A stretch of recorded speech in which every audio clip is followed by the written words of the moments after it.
Elaine, a couple of years, no, last year. It was. Last year, my mum was very excited to tell me about this waxed amaryllis that she'd bought herself and needed nothing doing to it. So it was literally a bulb that was waxed and the amaryllis grew.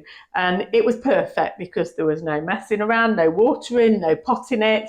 And when I told you about it, obviously we had to go and have a look at it, didn't we? Yeah. And we had a look, and although it was absolutely beautiful, they were a little bit expensive. Yeah. So what did you say, like you usually say? We can do that. We can do that. So what we did, we went off and purchased a very cheap amaryllis, and you went round your house and what did you do? Well, I waxed it first, obviously. No, you went.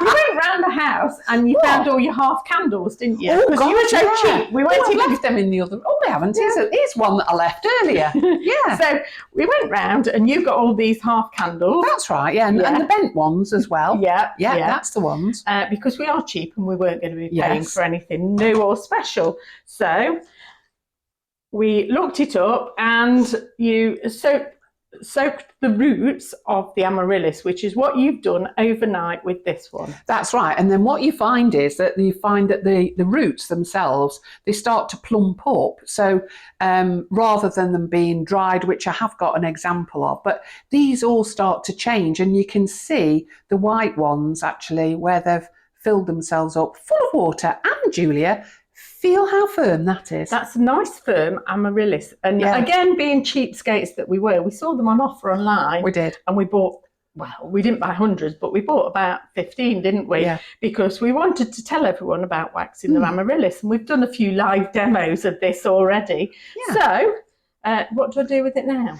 Right. So I've got a chopping board, I've got a sharp knife, and I've also got some wax that is melting on the cooker. Okay, have you risk assessed this? No, but Gareth's still here, so I'm presuming we're okay, because otherwise it'd have gone.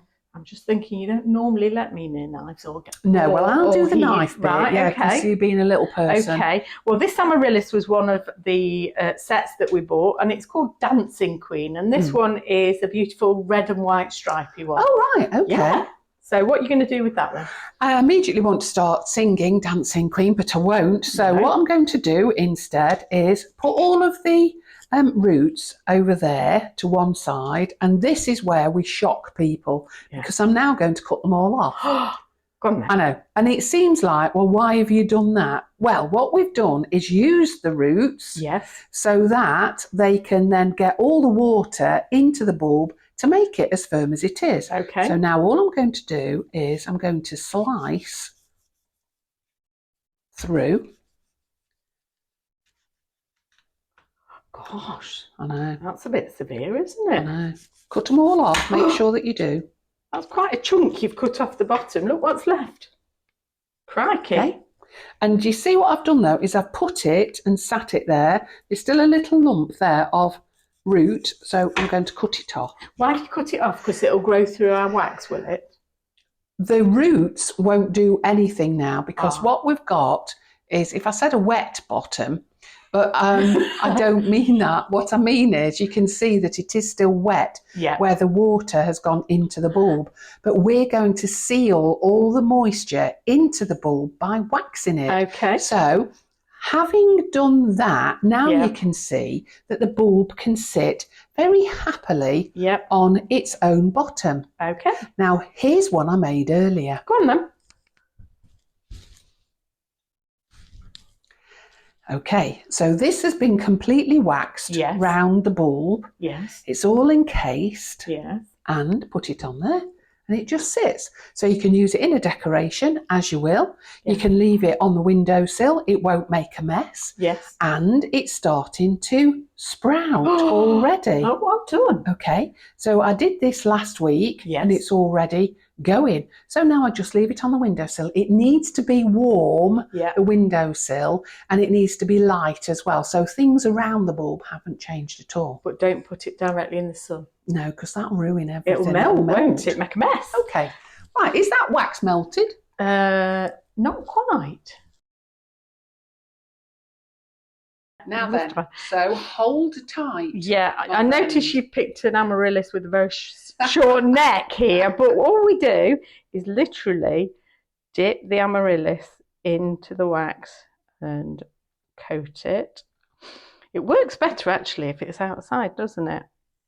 Well, you can go outside if you like, Julia. We'll wait for you here. Because it takes. Look, it is. Yeah, open the windows, open the doors. Yeah. Yeah. It has a very small neck. Look at that, how it's already set. In, yeah. That's brilliant. Should I go in again or I'll go again? I'm going to drop it now. I can feel it. Don't seal the top. That's the main I'm going thing. to sit it a minute, Elaine. Subscribe to the Plotcast now. Search Potty Plotters Plotcast on Spotify or Apple Podcasts and click follow to never miss an episode.